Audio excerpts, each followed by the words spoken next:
thoughtful. Anyway, on my Colin and Samir note, Colin and Samir, from my perspective, this is my opinion, I think they are analytical and care about metrics because they're scared. And the difference between them and Curtis Connor is that Curtis Connor makes the videos because he loves it. He thinks it's a really cool way to make money, and that's it. Yeah. It's fun, and he can make money doing it. He found out he could make money doing it when he started. He had another job doing content for some vape company or something, and he quit, and he went full time, and his wife was like, how's this going to go? And he said, I don't know, but we're going to try it. So that's a little bit different than Colin and Samir's story. And the abundance frame, as opposed to the scarcity frame, is how I want to live every day of my life, and that's how I live my life. So I think you'll like them because of the questions they ask. Just for me, they're not as thought-provoking as I would like them to be. They make all of the interview and content really around, okay, how do we scale? How do we get to the next stage? And Curtis Connor's like, I don't want to be at the next stage. So like, I make over $1 million a year working from home with my family and my kids. That's what I want to do. And they were like, well, if you didn't edit your videos, you could make 3 times as much. He's like, I could probably make 10 times as much. I don't want to. And for me, I'm like, wow, that's the era we live in. There's a spectrum of people that think they have to do more to fit into some social hierarchy with financial status. There's people that are just doing what they love. They're lucky enough to monetize off of it, and they win, and they're happy. And they're kind of going in that natural like progression too, because with him, with Curtis Connor, I think he could get to that point of like higher income, but like in his way, not their way. In his own way, at his own pace. Doesn't have to be like, oh, you guys gave me a good idea, I'm going to go find 5 editors now. Like, you guys want to do it. Speaking of people doing stuff for fun and going from like a 9-to-5er to doing shit like on their own, this guy right here started this Instagram page and has almost 1 million followers. Oh yeah, you know him, right? He used to work at Alert 360. I don't know him, but Cue screenshot. Cool co- effects that we don't have because we don't have an editor. Yeah, shout out future editor. Yeah, shout out future editor, thanks. But yeah, he used to work at Alert 360 as a fucking VP, bro, like a corporate VP dude. And he making had over like, $100K, yeah, probably. And now he's probably making a lot more. And he gets to like drink and play golf with like celebrities. So it's really about what you want. Like this world of, or we had this discussion before we turned the cameras on, but AI is going to disrupt a lot of jobs. But before we get there, there's going to be an era of hyper abundance. And I think being able to go golf, live your dream based off of a YouTube page or an Instagram page is abundance. It's pretty incredible. So you don't have to be in the grind, and you don't have to be an entrepreneur. You can find your happy medium or middle where you are comfortable. You just have to be able to push on the accelerator and do as much as other people, or you will fall behind. Because if I saw his page at 50,000 followers catching steam, I would have made a page just like that and tried to beat him. Because someone's going to win in that market if he got that many followers. And that's like a point to jailbirds. Like, we're in one state with 180,000 followers. If we didn't have that traction and take it really quickly in the other states, we could get beat. Because people in states not around us don't know who we are. So if my pedal or my foot isn't on the pedal, we could lose. It's all about that speed. All about the speed. I think it's all about the speed. But what do you think? I think it's about leveraging the flow of like what's going on. Leveraging the flow of what's going on. Yeah, is that why your name's TC Wave Trader now? Yeah, going with the flow. You know, like my altering belief is that, and this is just speaking from personal experience over the past few years of trying to force stuff to happen. I think that like as a society today, we really like try to push and go against the grain, go against the current of life. And like, that's been me. You know, I thought of something really interesting for your channel. I love the name Wave Trader because it's something that other Roundtable members and I are trying to implement. Like being on the wave, but having an underlying foundation. So there's an undercurrent that like in an area of the ocean always maintains the same status, right? It'll do this thing all the time. But the waves change. So being able to stay on top of those waves, stay up to date with market trends, current conditions, and things like that are really important. So the short term, the micro, play into the long term and macro. So. And speaking on on that note with respect to trading, I think that lends to like a good strategy. And also another tangent in addition to a tangent. I want to like test the thought of like having to have a strategy for trading. I think that you don't necessarily need to have a strategy. I think you could just like have really good risk management. Yep. If you I have agree. that one thing, really good risk management and no strategy, I bet you could still do good. And so I'm trying that now. So I guess. What does that look like? So in theory, that is something I would agree with, but in practice, I bet we would implement that in different ways. So what could you do with that? So maybe, like, let's say if I had a specific strategy, I might be trading like when moving averages cross, and like I might have like a certain set of rules. I'm going to enter here with these existing conditions when this moving average crosses that. But no strategy means for me, like what I'm doing now, I'm trading different assets or whatever. I might want to trade oil today. I might want to trade Litecoin tomorrow, and I might want to trade moving averages today. I might want to trade price action tomorrow. So I'm not sticking to like one set thing or system, but I'm just saying, hey, this looks good based on price action. This looks good based on like moving averages and price action. And so let me short here, let me go long here. But not having like a strategy, like a set hard strategy in place where I've back tested, just like saying, hey, it looks good, let me go with it, but have that risk management there where I have like a good like stop loss setup and a good risk to reward to say like, okay, this is a realistic like take profit level. It's a 2-to-1, so those are like favorable. And over the course of time, even if I lose and I'm like 40% wins with those like risk to rewards, 2-to-1 risk to reward, I'd be like winning over time in the long game. It's really interesting that that's your philosophy on having a strategy or not.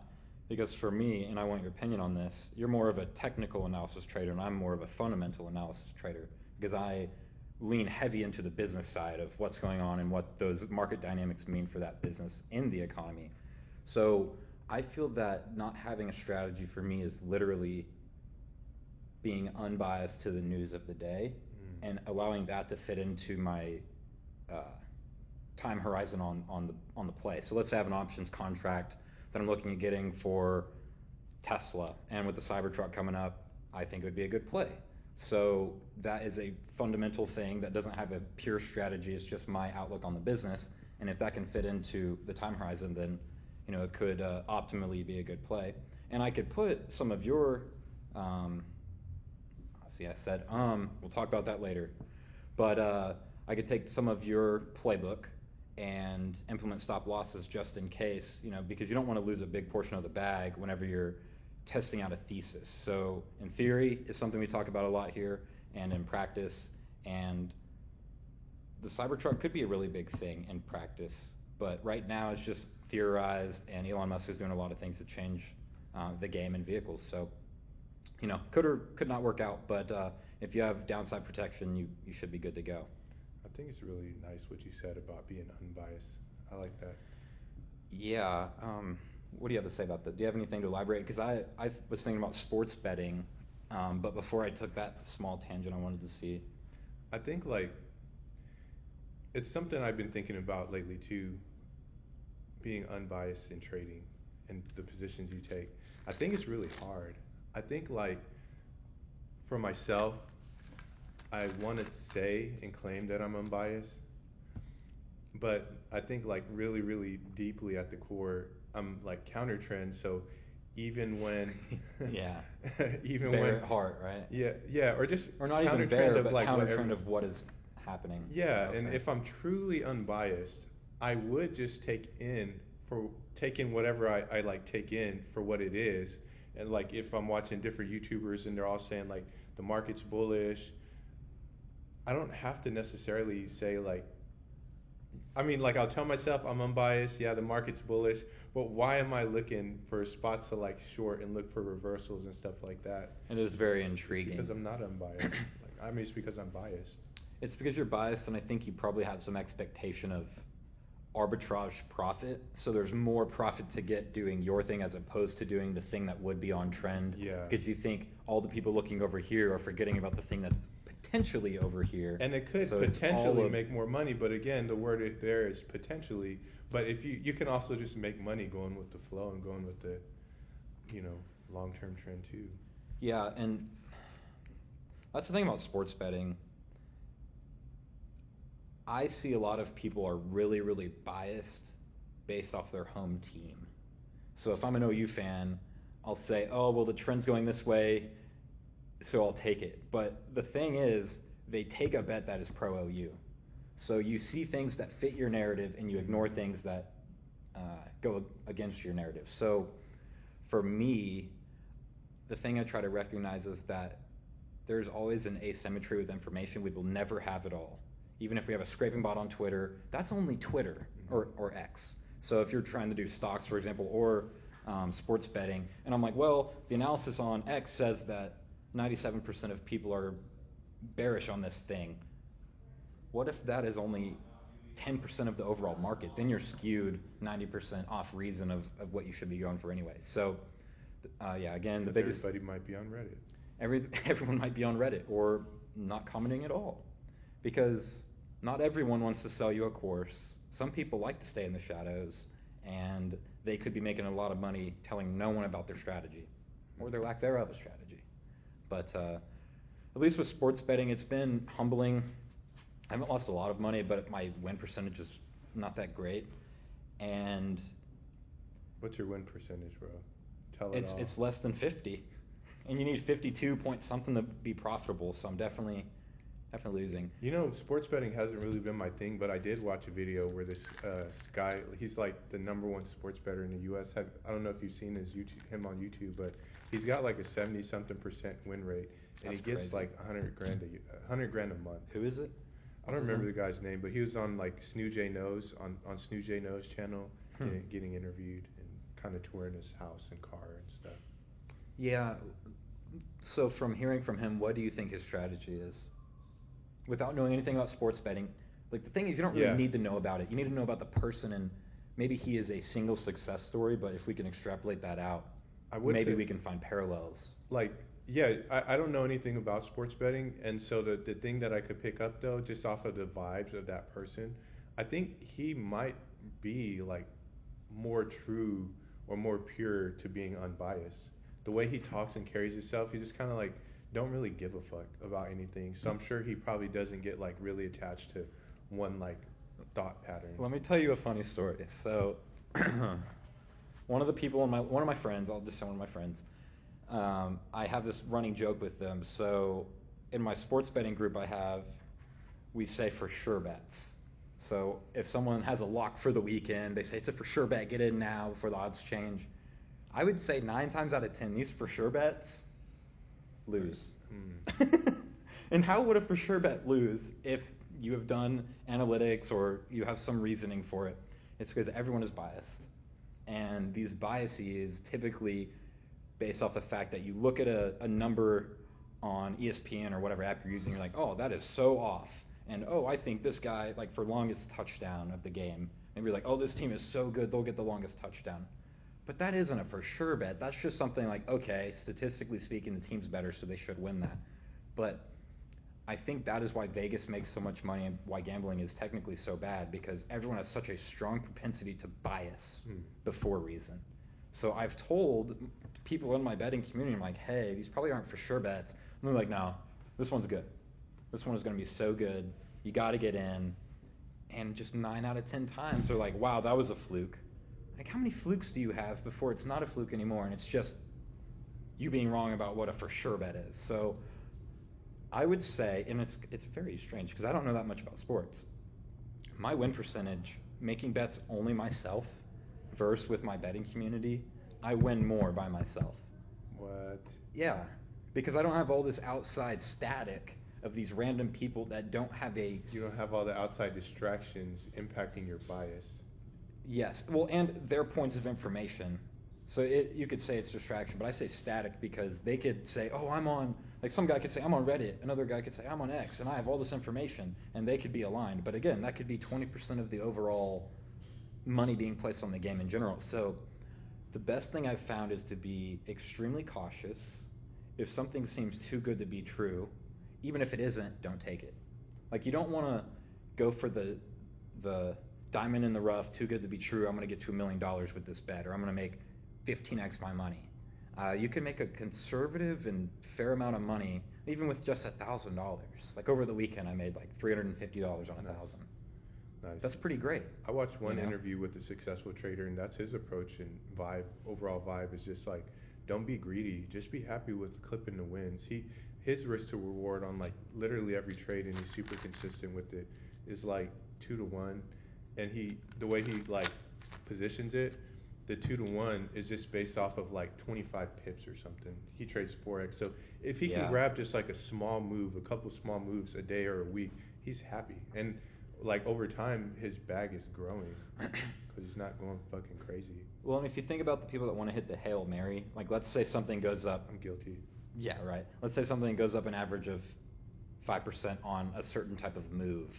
If you're that person that's like, I'm going to ride it from the 0.25 to the 4.99, like maybe that one is different, so you don't hit your exit and then you lose all your profits. But if you're that guy that's like, well, I know there's going to be this 5% gain, or I think there's going to be this 5% gain, I have a stop loss set, and I'm going to get in it, the 1% gain, I'm going to get out at the 3 or the 4.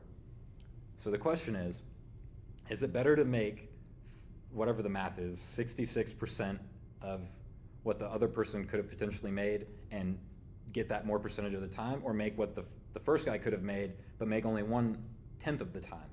And the guy that loses out on the potential profit and does not have that compounding growth loses damn near every time. Over time. Like, there aren't stories of people going, yeah, I'm the most arrogant prick of a trader and I just make all this money. Like, the guys that you see online are the ones that say, I'm conservative, I have these bounds, I follow these rules. And it's not necessarily structured, it's just having a baseline to refer to so you don't get too off track with bias and greed. Because that's why these markets aren't illegal. Because bias and greed are something that you could sue against and say, oh, they took my money. Like, oh, this market took my money. No, you put your money into the market, you were greedy or biased to a certain degree, and that made you more likely to lose than other people that are more comfortable taking less profit per dollar. So, what's next? That's trading. You were saying your day. Thomas's day was a little off kilter. What does an off kilter day look like? I have a topic to bring up here, but an off kilter day looks like me letting external situations impact my thoughts on how the present or the future is, but it really doesn't have, like, it might have some influence for the future, but really, like, my thoughts today impact my vibe in my day today, and those can like impact the future as well. So I think that also ties into like trading too. Here's a phrase: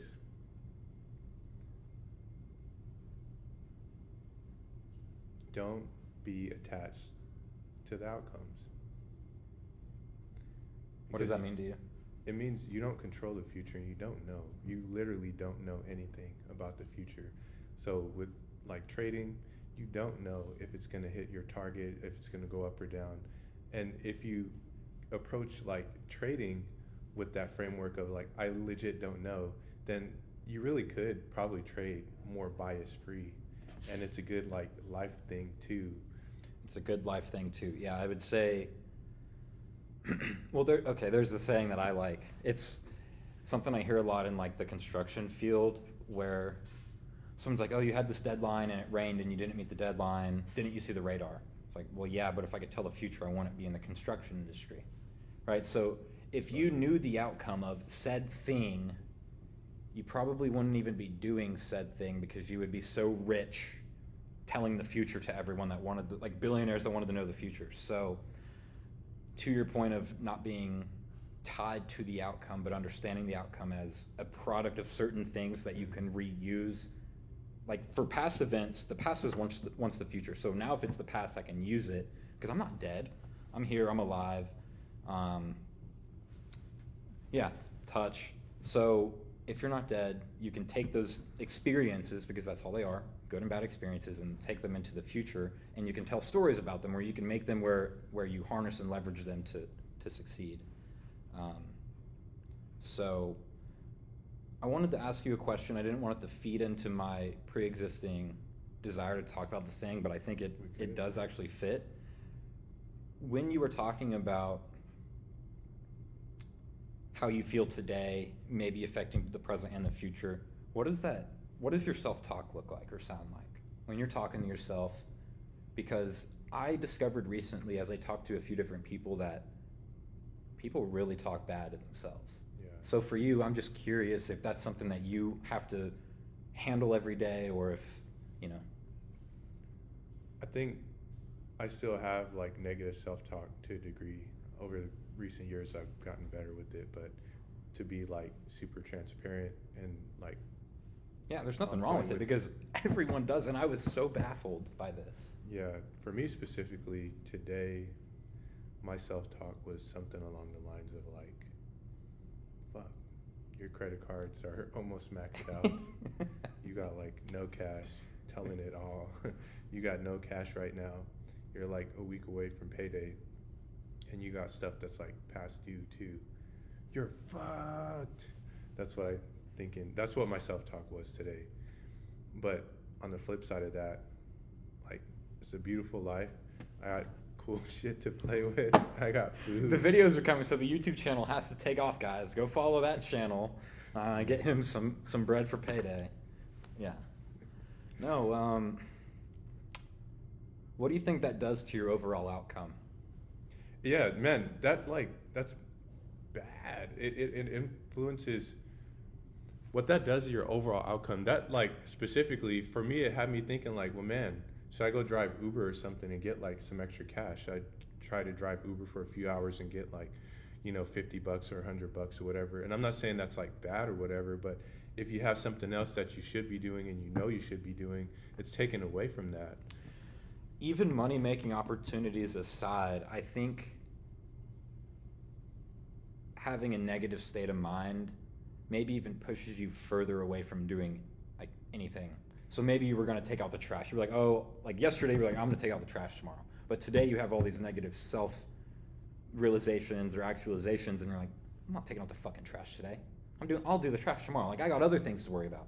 It's a me. It's a I'm sad. And the trash is a small thing. Maybe your thing isn't trash, or maybe your thing isn't trash, but there's probably something when you do negative self-talk consistently that you are foregoing out of pity, out of stress, out of lack of motivation. The thing I'll say about myself, I never talk negatively to myself in my head or on recordings that I take. It's always, what are you going to do about it? That's always what I ask myself. What are you going to do? Are you going to get better? Or are you going to get worse? So if I ever go throw my face into a pillow and I'm just thinking, damn, what's going on? I'm thinking, it's comfortable in this bed. I could just lay here for another hour or so. Or I could get up and do something that maybe hadn't been done yesterday. Maybe the trash literally is not taken out. That isn't something that makes me more money, but it's something that I don't know why, in the cosmic realm of what's in our brains, doing something that is even moderately helpful gets us out of a funk. And I'm trying to even think back to an instance where I let myself go to sleep with this angst. And I like never do it because I make myself do something that I didn't want to do when I'm feeling like trash. Mainly it's the gym, and that's people's cope mechanism, and that's great because instead of feeling terrible, at least you're feeling terrible, mentally and physically. So then, this is one thing that a lot of people forget or don't think about. When you go to the gym and you have the fragility in your muscles and they start to hurt, you recover and you get stronger, right? But when we go through mental turmoil, our brain is a muscle. When we go through mental turmoil, the thing we don't think is, wow, that was a good workout. I'm going to be so much better tomorrow. We think, fuck, this sucks. I don't want to do that. Yeah. That's like someone who doesn't want to do leg day. There are memes on the internet about guys not doing leg days. Facts. There are no memes on the internet about people not taking out their trash when they're having a shitty day. Again, maybe it's not trash, maybe it's something else, but there is a massive pandemic, not the real one, a massive mental pandemic around working out your brain like a muscle group. let's stop talking about leg day. Let's start talking about using your brain for what it is, which is a muscle that needs to be worked out, that needs to be stressed to have potentially better outcomes and to be stronger tomorrow and be able to lift more mental weight and increase your mental load. Because if you don't do that thing today that builds tomorrow, that builds the next day and the next day and the next day, how are you ever going to take on the thing that is in your 5 or 10 year roadmap? Yeah. You think you today could do what you in 10 years are going to be able to do? Probably not, right? Probably not. You gotta expand your comfort level. That has been one of the many big lessons for me this year. Stretching myself and not just like having that framework or having that mindset of like, oh, this is uncomfortable, I hate it, this sucks, let me like not do it, let me avoid it, let me stay in that same state of being, or let me stay at that same level. Like this year, I've openly, and not always like in a fun way, but still, sometimes it's fun. I'll tell myself, this is a great opportunity. This is like a good time for me to prove who I am as a man. This is a great time to show my character. You're like, I got time. I got time for this today. Bring it on. Get in the ring. Yeah. Today, like, I went to the coffee shop in the morning anyway, did my thing, and I wanted to mix it up, get some change of scenery, be around people.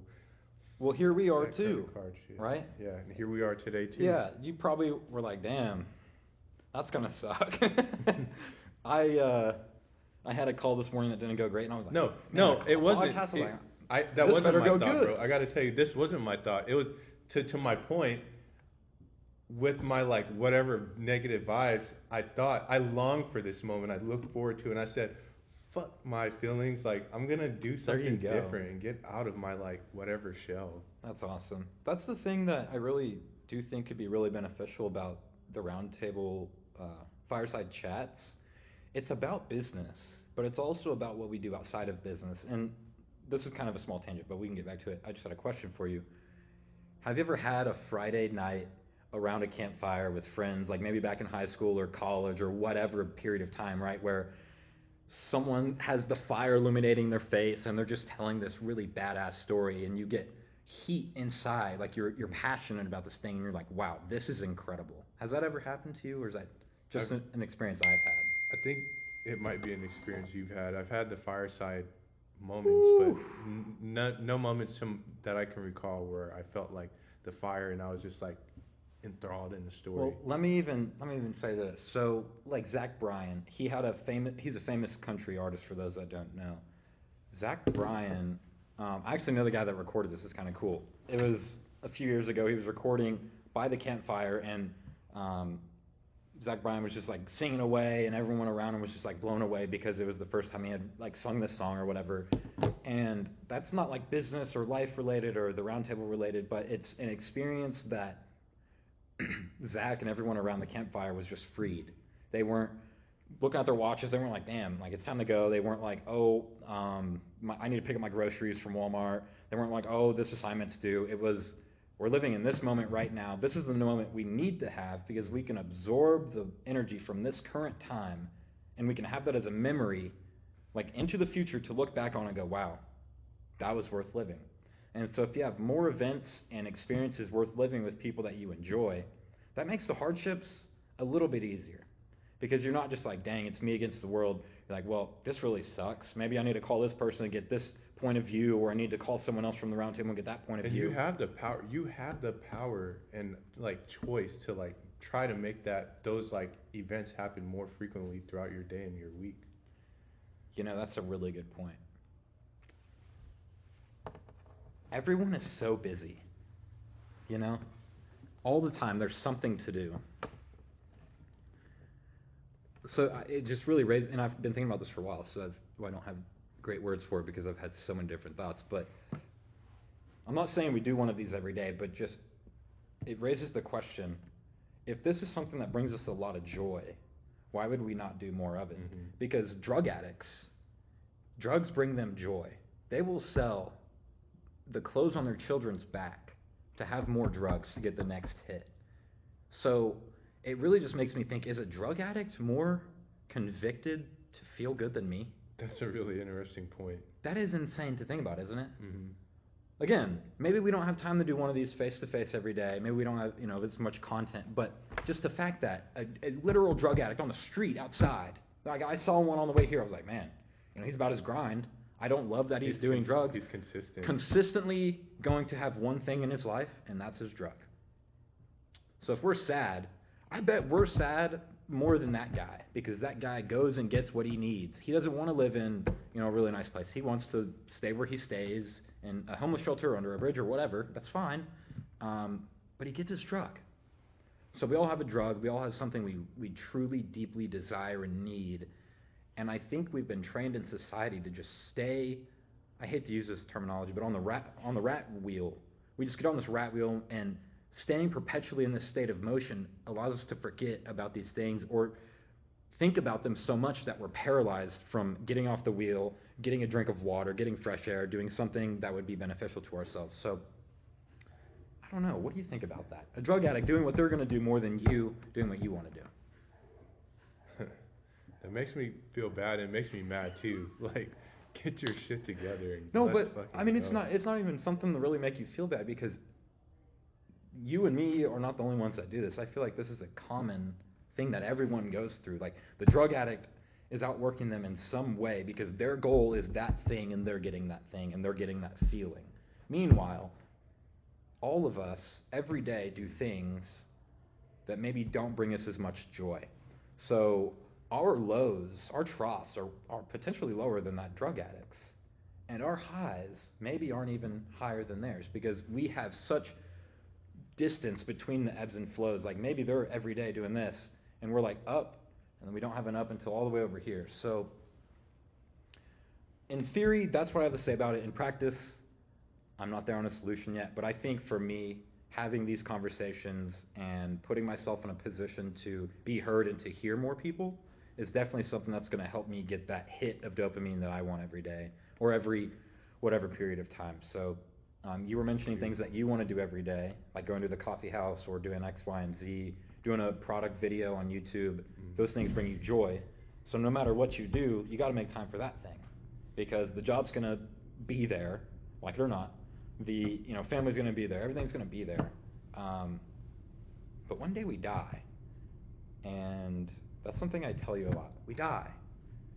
Maybe we don't have a high as likelihood of chance of dying as the drug addict, because they could just overdose, but still gonna die.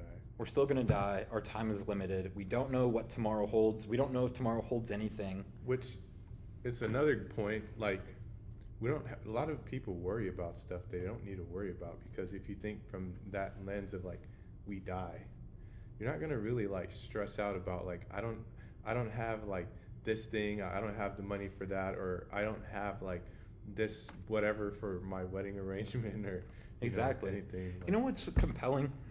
A lot of people, I saw this meme today, but just in general, or I'll say what the meme said. It said, it's like two lines. One line is full of people, and the other line has no people. And it says,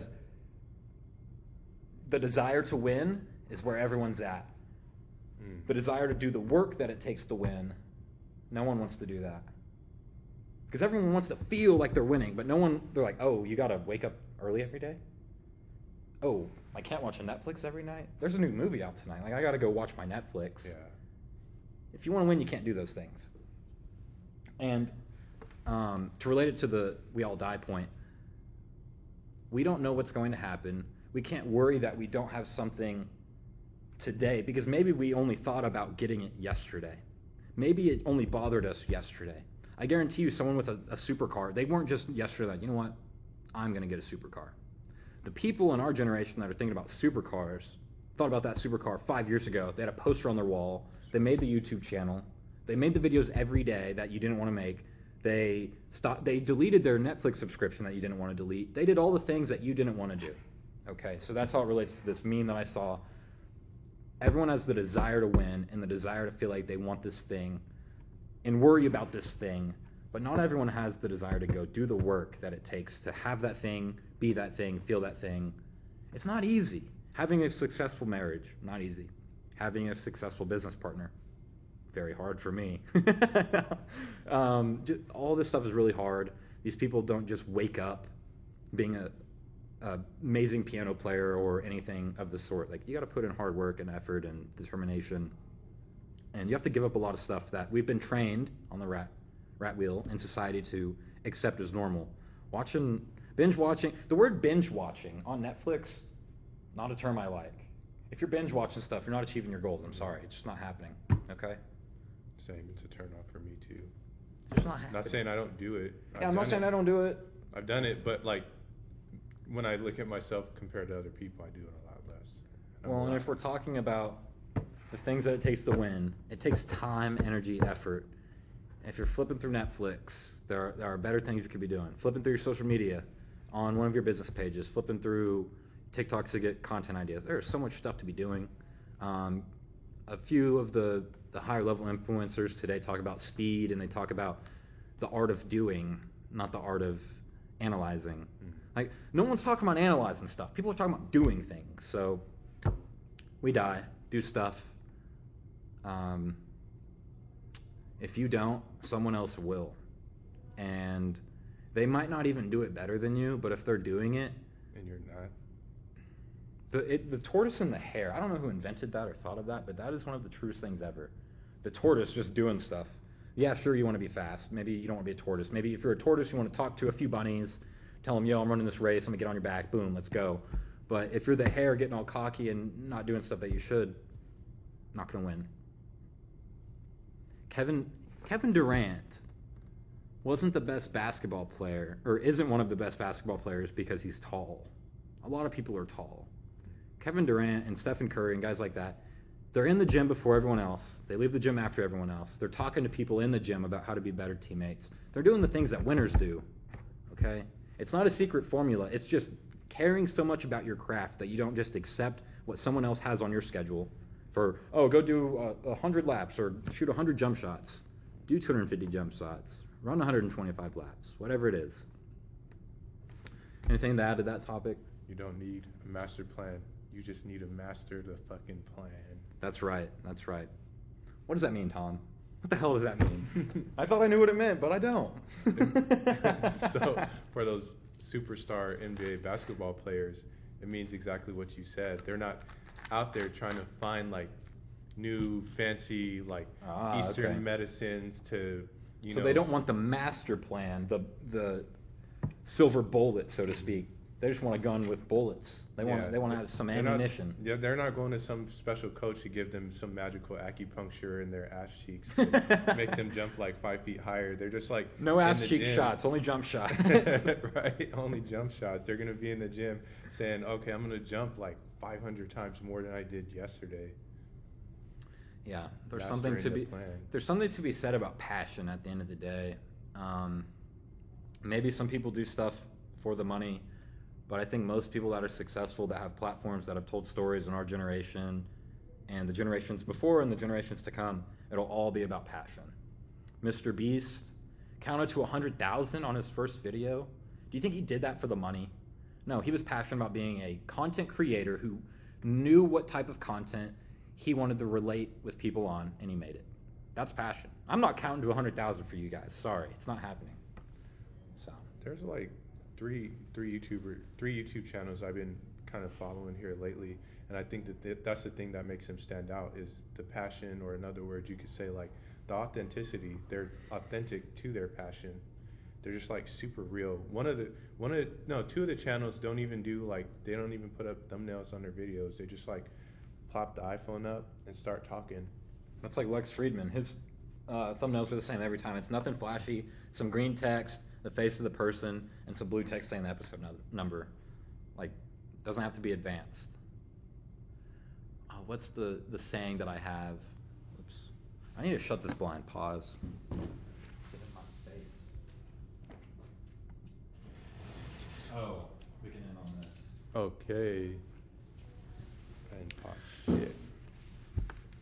I don't know who said this. I might have came up with it myself. You can do anything in the world to make money. You've heard me say this before, right? You can do anything in the world to make money.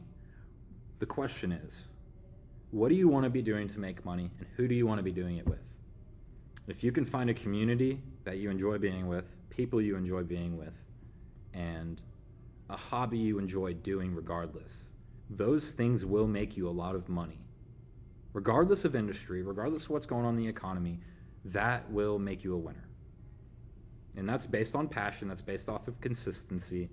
You want to be the tortoise, but be able to get a bunch of rabbits to pick you up and put you on their back and beat the hare. So you want to be methodical, but also quick. And the universe rewards those that are aligned with like who they're meant to be. Yeah, I really think so. The universe lays things out in front of people that should be successful, and because they are so comfortable being them, they recognize the opportunities that are beholden to them, so they take them. God and the universe don't put things in front of people that aren't ready. If you're not ready for it, you're just not going to get it. Yeah, and if you weren't ready for it and you got it, you're not going to keep it. So you can say, oh, well, those are semantics, and oh, those are varying viewpoints, but it's all the same. If you want longevity, you got to do the things I said. You have to be able to witness what's around you and be aware of what's in front of you and be able to take it and do something positive with it. There's a lot of people out here to sell you snake oil. Snake oil salesmen, they get you on whatever and they just try to make a buck. Those people have a very small shelf life and they don't last forever. Jordan Belfort, a number of other characters, they always end up losing. Don't be a loser. Still a pretty badass character, though. Still a pretty badass character. I would definitely agree. I like the suits that they have in that movie. Pinstripe suits are very nice. I'm in a solid blazer today. Regular undershirt. Glasses. Need to up my game. Yeah, what's going on over here, Tom?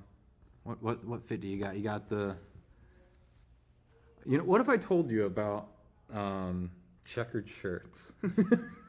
What have you told me about checkered shirts, Austin? We're going to jump into Fashion 101. Solid colors or small two-color checkered shirts. None of this varied checkered shirt stuff, guys.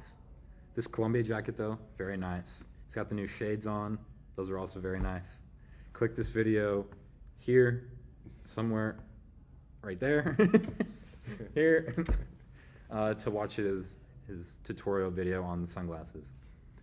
Thomas, do you have anything to say on the pilot episode of the Roundtable? It's been a lot of fun, and I look forward to doing it more. It's been a lot of fun. Cheers, and goodbye. Okay, I want to record my intro now.